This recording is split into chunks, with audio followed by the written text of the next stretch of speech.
I've been attached with the feeling of them waking up with you by my side.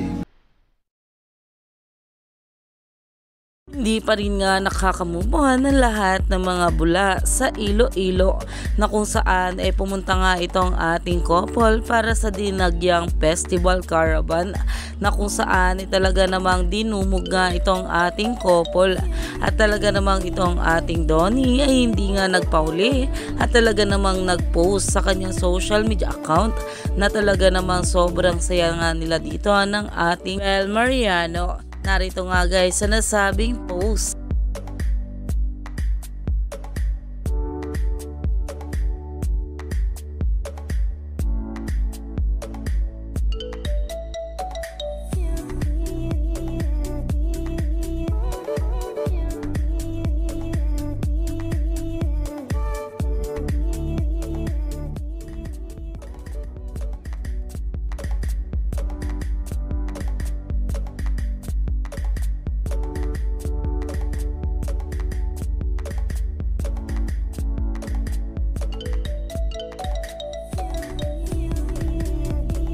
Talaga namang sobrang saya nga ng mga bula patungkol dito dahil marami pa nga tayong dapat abangan ng mga events ng ating couple, lalong lalo na nga at nasa prime time na ang kanilang series na How to Spot a Red Flag.